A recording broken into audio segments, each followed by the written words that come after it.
Hi students, in this lecture we will be discussing about the brief history of bone conduction implants, followed by the difference between bone conduction hearing aid and bone conduction implants, the candidacy criteria and the types of bone conduction implants available. Moving on to the history of bone conduction implant, the bone conductor vibrator was developed in early 20th century following the development of carbon microphone. In the mid 1960s, Professor Brännmark of Sweden coined the term osseointegration based on his experiments in animals. This was successfully applied initially in the field of dentistry and later in joint reconstruction, where the implanted material successfully fuses with the patient's bone. This formed the basis for the development of bone anchored hearing aids. Andrews Gelstorm was the first person to implant BAHA in humans. Later it was made commercially available in 1987. This initial design was improved for marketing by Entific Corporation. Later, this Entific Corporation was acquired by Cochlear Limited and the acronym of BAHA was their trademark. Professor Bo Haakonssen developed the concept of transcutaneous bone conduction implant. Till this point, all bone conduction hearing aids or bone anchored hearing aids were percutaneous in nature. Currently, four companies provide the bone conduction implants. They are the Cochlear's Baha, Oticon's Ponto, Medal's Bone Bridge, Sofono's Automag Alpha 1. Moving on to the difference between bone conduction hearing aid and bone conduction implant. Bone conduction hearing aids use the skin as an interface. It is a regular acoustic hearing aid, either BTE or body worn hearing aid. The only difference is the output is routed through a bone vibrator. The spectacle hearing aids also the bone vibrator is present. So this bone vibrator is held tight against the mastoid region over the skin. Whereas bone conduction implants, the vibratory interface or the vibratory transducer is directly interfaced onto the bony part of the skull. So there is direct interface for the transducer. So the difference between bone conduction hearing aid and bone conduction implant is that bone conduction hearing aids use skin as an interface, whereas bone conduction uses direct bone as an interface. The bone conduction hearing aids provide poor sound quality because the vibrations that is required for hearing is attenuated by the skin, which act as a barrier, and there is a constant pressure applied on the skin which makes it uncomfortable for the wearers to use. This also causes pain due to the applied pressure.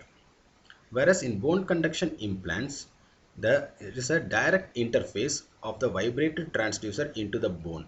Hence, there is no need to have a additional pressure on the skin, and this results in better sound quality as well as ease of usage. Moving on to the candidacy criteria, any individual with persistent conductive hearing loss will be a good candidate for bone conduction implant. For example, congenital oral atresia, individuals with congenital oral atresia who scores or who has a Jastrower score of 6 or less than 6 will be a very good candidate for bone conduction implants. The other candidates for bone conduction implants are individuals with chronic ear discharge and otosclerosis. These individuals, after having a medical management and surgical management, if they are unsuccessfully treated with conventional amplification device, then they can be a good candidate for bone conduction implant. With respect to audiological findings for candidacy, the bone conduction pure tone average of frequencies 500 Hz, 1 kHz, 2 kHz and 3 kHz should be less than or equal to 55 dB HL. The average ear-bone gap should be more than 30 dB. The hearing loss should be stable and the individual should have good speech discrimination scores. Single-sided deafness can be a candidate for bone conduction implants, but this will facilitate only a pseudo-binaural hearing. Recent trends moved this single-sided deafness as a good candidate for cochlear implantation, which will facilitate true binaural hearing. With respect to radiological findings, high-resolution CT scans are done to check the quality of the cortical bone, majorly the bone thickness for surgery. It also helps the surgeons to identify the sigmoid sinus and dural layers.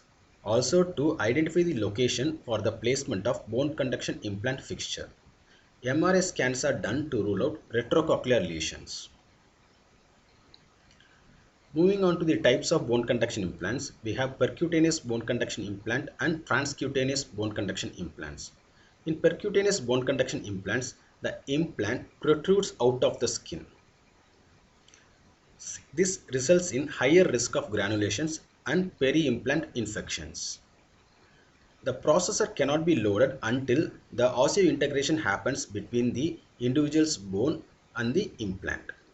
Whereas in transcutaneous bone conduction implant, the implant lies completely under the skin. So there is no exposure of the soft tissues or the connective tissues to the outer environment. The implant site completely closes and this reduces the risks for granulations or infections. Hence the surgical wounds heals completely. The transmitted signal is through an induction loop system in transcutaneous implant, whereas in percutaneous implants it is direct interface.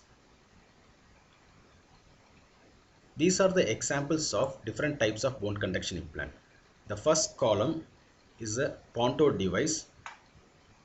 The components are bone conduction implant. So this part is the bone conduction implant, an abutment, connecting link and a sound processor. The similar thing holds good for Baha also. So in Baha Connect we have a bone conduction implant, abutment and sound processor. So in these two devices, the bone conduction implant along with the abutment protrudes outside the skin. So the skin is not completely covered. The implant protrudes outside the skin. The sound processor is mounted onto the abutment. In transcutaneous implant, we have Sophono. This is the sound process for Sophono and there is a magnet connecting link. The internal device is screwed onto the skull bone and covered with muscle tissue and skin. So this implant will not protrude outside the skin. The skin will be completely closed and healed. The processor will be kept over the implant for hearing. Baha Attract. This is the implant, bone conduction implant, which will be interfaced with a magnet. And that magnet will be held closer to the bone. Soft tissues are covering the magnet and skin is completely closed. So the implant does not protrude outside the skin. The processor is mounted on a magnet. These two magnets get connected with each other. Thereby the energy is transmitted to the bone conduction implant through this magnetic link. This is an example of Medel's bone bridge. So again this is transcutaneous. This is the sound processor which will be externally placed. Skin muscle layer will be in between this processor and the receiver coil. The receiver coil collects the information through amplitude modulated signals and that will be decoded and sent to the transducer. So these are the different types of bone conduction implants available in market. These are the references for this particular lecture. Hope we got a clear idea of what are the different types of bone conduction implants available, the difference between bone conduction hearing aid and bone conduction implants, also the candidacy criteria for bone conduction implants. Thank you.